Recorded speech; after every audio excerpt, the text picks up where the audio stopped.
Baik, terima kasih atas kesempatannya. Pertama, berkaitan dengan kegiatan PPDB tahun 2021, kita mengacu kepada Permendikbud nomor 1 tahun 2021 sebagai bahan pijakan dasar kita. Iya.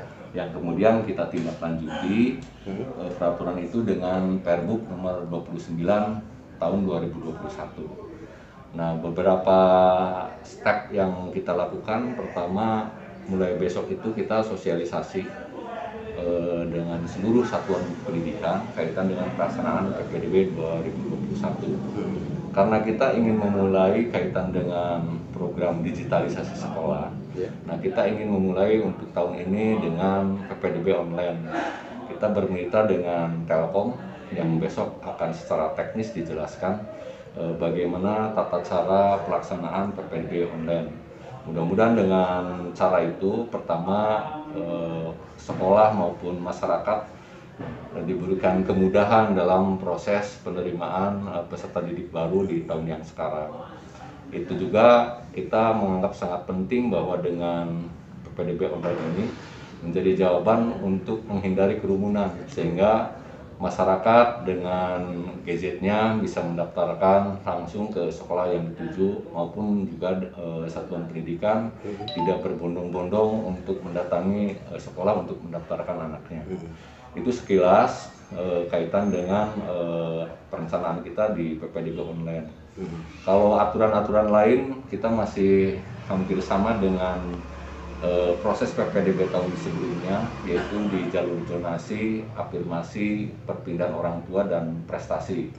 Itu masih tetap mengacu ke situ. Mudah-mudahan dengan cara ini prinsip keadilan bisa terpenuhi, akuntabilitas, transparansi bisa diwujudkan dalam proses PPDB di tahun yang sekarang.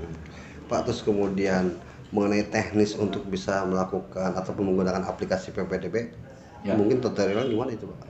Ya, jadi kita melakukan kerjasama dengan mitra karena ini kaitan dengan koneksitas dan sistemnya.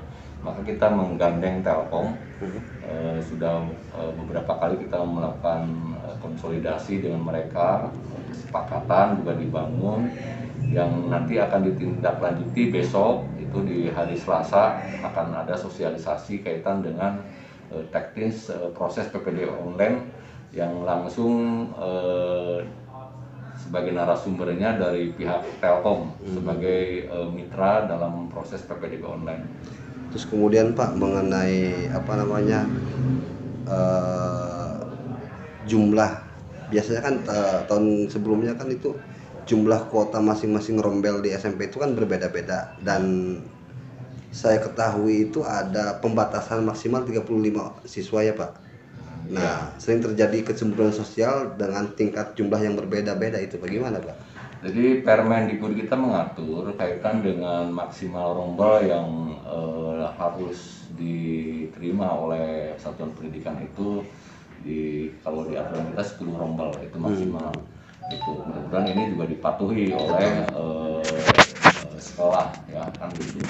Kaitan dengan berapa jumlah siswa yang harus diterima per rombelnya, kita bisa mengacu kepada apakah mengacu kepada SPM, standar pelayanan nasional, yang jumlahnya 35 itu, atau misalnya dengan SPN, standar nasional, yang 25 sampai 28.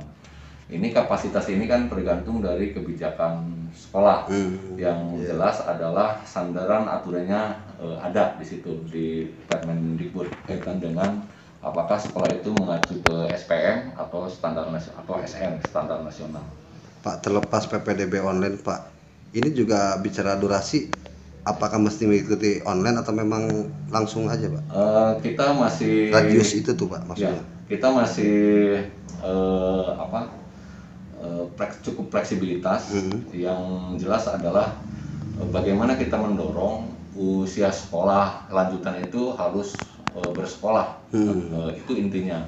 Andaikan proses online atau offline, Betul. itu kita masih bisa mengakomodir kedua sistem itu. Karena kita juga melihat kondisi geografis, bagaimana kalau misalnya di daerah-daerah yang blank spot kita kan tidak memaksakan bahwa mereka harus daftar online, tetapi harus offline. Yang jelas kita sekolah ini harus bisa memberikan sebuah layanan yang terbaik kepada seluruh masyarakat Kabupaten Kuningan yang usia sekolahnya harus bersekolah. Itu saja pada intinya. Kita berbagai cara di situ untuk meningkatkan angka partisipasi kasar atau angka partisipasi murni, rata-rata lama sekolah. Nah, dengan dasarnya adalah bagaimana kita sekolah bisa mengakomodasi seluruh kepentingan masyarakat kaitan dengan pendidikan masyarakat. Kemudian Pak, mengenai jumlah sekolah berapa sih Pak di Kuningan?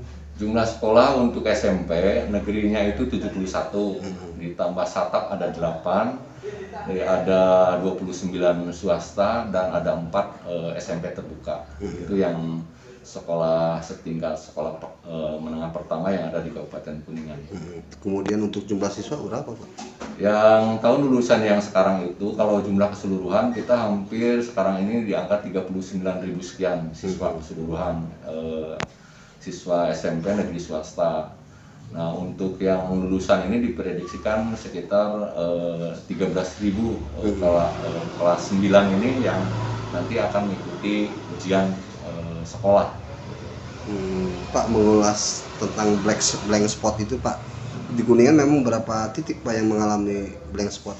Ya, ada beberapa, tapi terakhir karena kami selalu berupaya untuk dapat memenuhi layanan pendidikan karena kita di era pandemi seperti ini, untuk penguatan PJJ. Awalnya kita kerjasama dengan Telkom kaitan dengan pemenuhan daerah-daerah yang blank spot. Alhamdulillah dengan kerjasama ini hanya ada beberapa saja, dan sekarang sudah ada langkah dan upaya sehingga walaupun di pelosok, contoh di Karangkan sana atau di Cilebak, sekarang sudah bisa menikmati layanan online dengan baik. Jumlah dari berapa Pak yang blank spot? Kalau yang saya terima informasi dari Bapeda itu masih ada 7 desa. 7 desa. 7 desa yang sekarang lagi diupayakan koneksinya dengan pihak Telkom. Berarti untuk kecamatan Karangkancana sama apa itu Pak? Cilebak itu sudah ada, kemarin itu sudah ada langkah dan upaya, pihak Telkom sudah mengembangkan jaringannya secara baik. Pas secara teknis untuk nanti besok himbauan dari untuk PTD ataupun sekolah bagaimana Pak untuk PPDB online? Saya sangat berharap bahwa pertemuan besok di sosialisasi PPDB online ini, pertama sekolah memahami sistem untuk dapat disampaikan ke masyarakat atau calon siswa baru dalam tata kelola PPDB online. Mereka juga harus bisa membantu sepenuhnya bagaimana proses itu bisa dilakukan secara baik. Itu jadi PPDB online ini kan bisa secara individu oleh orang tua siswanya mendaftarkan sendiri lewat gadgetnya, atau bisa kolektif oleh pihak sekolah melalui sistem yang sudah kita nanti bangun besok. Pak, terlepas tadi Pak, terlepas PPDB online, kemarin kan hampir 1 tahun ya Pak melaksanakan PJJ Pak. Ya. Itu jumlah lulusan dari tahun sekarang atau dengan bandingan dengan tahun sebelumnya berapa itu Pak? Kalau jumlah lulusannya sebetulnya kalau kita baca data ya, kita itu khususnya di SMP sebetulnya tidak terpengaruh cukup signifikan ya kaitan dengan jumlah peserta didik itu. Kecenderungannya masih stabil gitu.